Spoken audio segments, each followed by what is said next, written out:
Shots fired out the back window. East San Bernardino, multiple shots fired. We need a Bearcat. We need medical aid.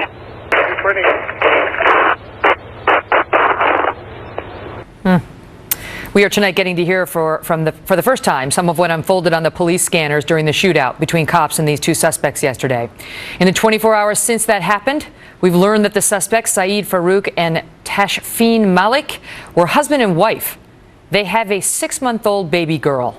And that when police entered what was supposed to be the couple's happy home, they found what is being described as a, quote, factory for explosive devices. Adam Housley is live near that home tonight. Adam? Yeah, Megyn, we were tipped off about that factory or that facility last night here in Redlands. We've learned a lot more today, too. When we first got back out here this morning, some of the first information we were getting was that this woman, this wife, was a bit mysterious to investigators. They were learning a lot about the husband and his family, but not a lot about her.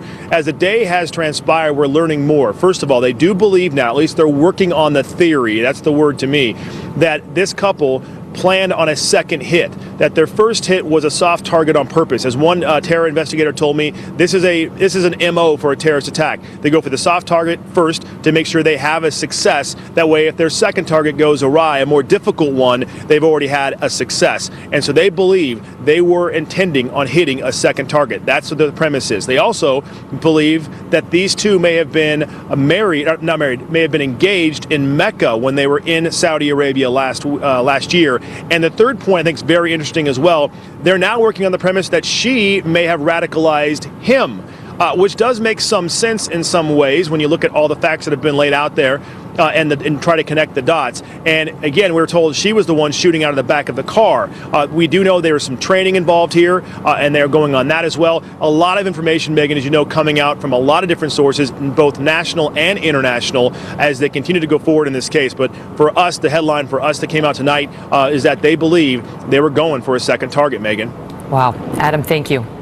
Joining me now with more, Mia Bloom. She's a professor of communications at Georgia State University. She's also the author of the book Bombshell, Women and Terrorism, and she has been studying this issue for years. Mia, thank you so much for being with us tonight. Very happy to have your expertise. She may have radicalized him. How does that sound? You know, this is very consistent, Megyn. We've seen a lot of women who were far more radical than their husbands. And I think this preconceived idea that women are the kinder, gentler sex is thrown out the window, because we've seen a lot of very radical women associated with Al-Qaeda, ISIS. Even Hayat Boumediene is allegedly the person who pulled Ahmed Coulibaly into the organization. So we shouldn't be surprised. He was very devout.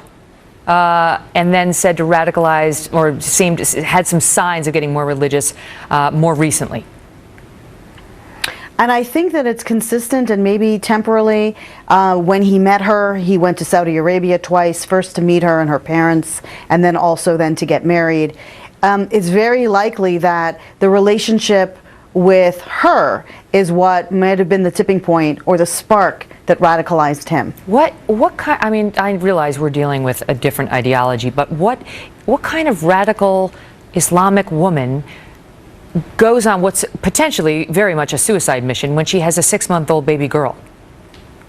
Well, you know, it's interesting, Megyn. It's not just radical Islamic ideologies. We saw this in June of 2014, where Jared and Amanda Miller, also a couple, shot up 2 police officers and killed someone at Walmart. So this is not specific to the Islamic organizations. We've seen the couples in a variety of groups. These people were sovereign citizen, extreme right wing.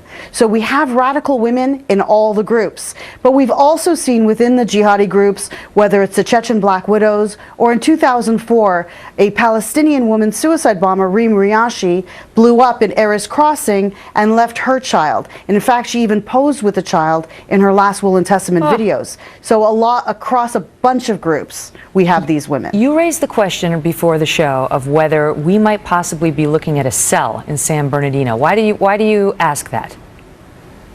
I asked it because the fact that they had 4,500 rounds of ammunition, they had body armor, they had 12 pipe bombs.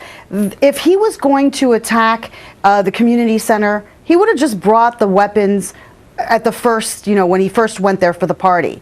I wonder if maybe he had an encounter with Mr. Thelanios, who he had had a fight with before, and he snapped. He knew he had all the weapons back at his house, went home, got his wife, got the weapons. It doesn't, for me, make sense why he wouldn't have taken the weapons in the first place. I think maybe there might have been a different target, but that at the party, he got very upset. Mia, thank you so much for being here. We appreciate it. Thanks for having me. All the best. Coming up, the husband of a shooting survivor shares his wife's harrowing story from inside the building. Listen to this. Plus,